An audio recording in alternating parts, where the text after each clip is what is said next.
আমরা আজকে জঙ্গল সলিমপুর দেখতে এসেছি। আমাদের সাথে এখন আছেন মাননীয় প্রতিমন্ত্রী barrister Mir হেরামের mayor doctor Shahadat Hossain, আমাদের সাথে পুলিশের আইজিপি আছেন, চিফ যিনি, অন্যান্য সংস্থা এলজিডির ইঞ্জিনিয়ার সহ অন্যান্য সংস্থার সমস্ত অর্গানাইজেশনের যারা লোকাল হেড তারা সবাই আছেন।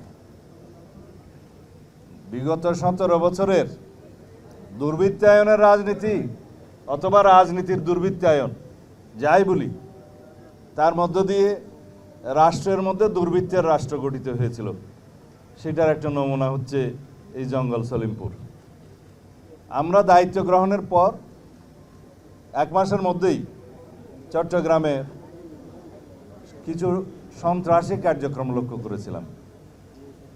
কিছু ব্যবসায়ীর বাসভবনে গিয়ে অত্যাধুনিক অস্ত্রসজ্জিত হয়ে গুলিগালাজ করার পরে তাদেরকে হুমকি ধমকি দেওয়ার পরে চাঁদা আদায়ের জন্য আমরা বিষয়টা খুব গুরুত্ব সহকারে নেই।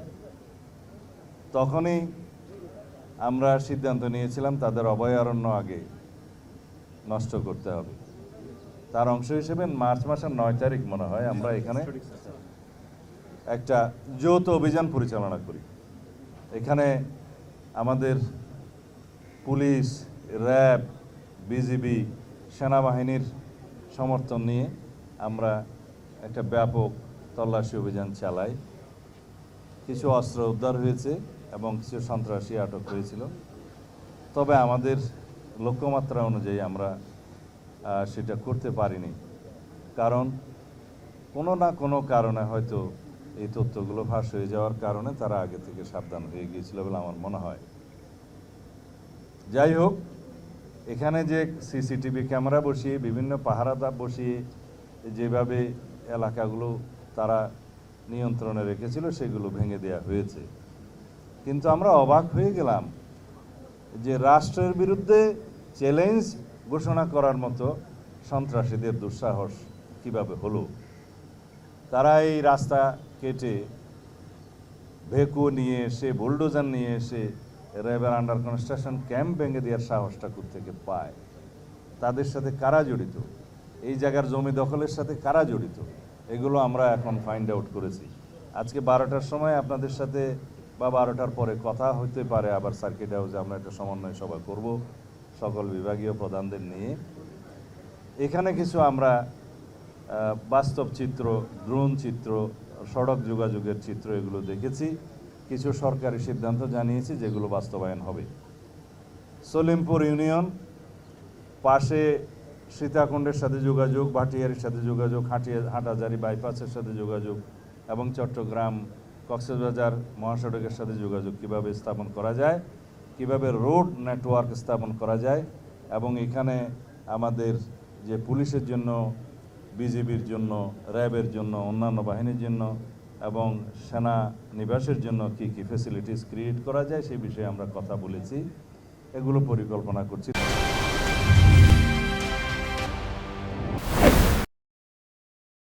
তবে স্থানীয় অধিবাসী যারা বিভিন্নভাবে এখানে কোনো না কোনো কারণে বসতি স্থাপন করতে বাধ্য হয়েছে অস্থায়ীভাবে বা রিহেবিলিটেটেড হয়েছে বিভিন্ন কারণে, তাদেরকে কিভাবে পুনর্বাসন করা যায় সেটা আমরা একটা পরিকল্পনা করব। তাদের কাউকেই এখান থেকে আপাতত উচ্ছেদ করা হবে না। আমরা জনগণের সরকার, জনগণকে কমফর্ট দেওয়ার জন্য আমরা আমাদের সমস্ত পরিকল্পনা করব। সুতরাং কেউ যদি এখানে ভীতির সৃষ্টি করতে চায় যে উচ্ছেদ করা হবে ইত্যাদি করা হবে, তারা যেন প্রশাসনের সাথে আগেই যোগাযোগ করে।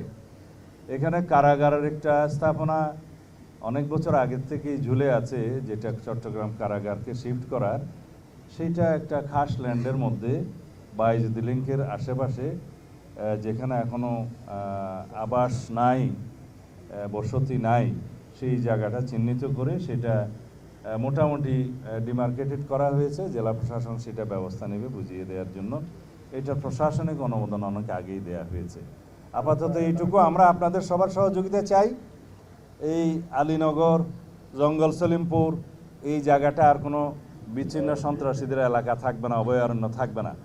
এর আশেপাশে 2টা পাহাড় টিলা শ্রেণী আছে, একটা হচ্ছে বেতুয়া আর একটা চা বাগান, এই এরিয়াতেও সন্ত্রাসীদের আনাগোনা আছে বলে আমরা জানতে পেরেছি। এখান থেকেও তাদেরকে উচ্ছেদ করা হবে। তবে সাঁড়াশি এবং যৌথ অভিযানের মাধ্যমে, পরিকল্পিত অভিযানের মাধ্যমে সারা দেশব্যাপী মাদক, সন্ত্রাস, জুয়া এবং চাঁদাবাজি, এই চারটাকে আমরা অ্যাড্রেস করব অত্যন্ত গুরুত্ব সহকারে। এগুলোকে আমরা নির্মূল করার চেষ্টা করব। তার জন্য আমরা আইনি সংস্কার করছি, কারণ দেখা যায় 1867 সনের জুয়া আইনের মধ্য দিয়ে জুয়াকে নিয়ন্ত্রণ করা যাচ্ছে না। এখন জুয়া, অনলাইন জুয়া, অফলাইন জুয়া, বিভিন্ন রকমের মডারেট জুয়া এবং বেটিং, এগুলো চালু হচ্ছে। এগুলো এটা চালু হয়েছে অনেক বছর আগে থেকে। এগুলোকে আমরা কখনোই আইনিভাবে অ্যাড্রেস করতে পারছি না, বিকজ আইনটাই নাই, আইনটাই দুর্বল। সেই আইনটা আমরা আগামী সেশনে পার্লামেন্টের নিয়ে আসার চেষ্টা করব। তাহলে আইনি কাঠামোগতভাবে এগুলোকে আমরা অ্যাড্রেস করব। একই সাথে মাদক নিয়ন্ত্রণ আইনে আমরা যাতে স্পেশাল ট্রাইব্যুনাল স্থাপন করতে পারি, সেই সংশোধনীটাও আনব। এখানে হাজার হাজার মাদকের মামলা আছে, যেগুলো পেন্ডিং হয়ে আছে বছরের পর বছর, সেগুলো নিষ্পত্তি হবে। এইভাবে আমরা আমাদের দেশকে বাঁচাতে পারি, যুব সমাজকে বাঁচাতে পারি। আর কিশোর গ্যাংয়ের যে উৎপাত হয়েছে, সেটার জন্য আমরা কিছুটা আইনি সংস্কার আনতে হবে। যে কিশোর গ্যাং বলতে কত বয়স পর্যন্ত, তাদেরকে কিভাবে কি সুবিধা দেওয়া যায়, কারণ আইনের ফাঁক ফোকর গলিয়ে কিশোরদের যে সুবিধা আছে, জুভেনাইল ডিলিনকুয়েন্সির যে সুবিধা আছে, সেটা তারা নিচ্ছে। এবং এই কিশোররা যারা কিশোর গ্যাংয়ে জড়িত, তারা ক্রমান্বয়ে ভয়ঙ্কর সন্ত্রাসীতে পরিণত হচ্ছে। সুতরাং এখানে আইনি সংস্কার দরকার আছে। এটা অনেক লম্বা আলাপ, এগুলো আপনারা দেখতে পাবেন। আমরা আইনের শাসন প্রতিষ্ঠা করব ইনশাআল্লাহ, জনগণকে সাথে নিয়ে, জনপ্রত্যাশা অনুযায়ী। ধন্যবাদ। বাকি আলাপ তো আমরা সার্কিট হাউসের ওখানে ব্রিফিংয়ে করতে। শক্ত জবাব দেওয়ার কথা বলছিলেন স্পেশালি, আমরা একটু শুনতে চাই আসলে আপনি মানে এক সপ্তাহ আগে এখানে উদ্বোধন করার কথা বা পরিচালনার কথা, এই দুঃসাহস কেমনে দেখেছে আপনি বলছেন আগে, এরপর আসলে কি মেজাজটা নিচ্ছেন, সদলবাস কেমনে হবে? রাষ্ট্রের অস্তিত্ব আছে, আইনানুগভাবে আছে, রাষ্ট্রে আইনের শাসন প্রতিষ্ঠা হবে, সেটা বুঝিয়ে দেওয়া হবে। ধন্যবাদ। সে বিষয়ে কথা বলবো সার্কিট হাউসে।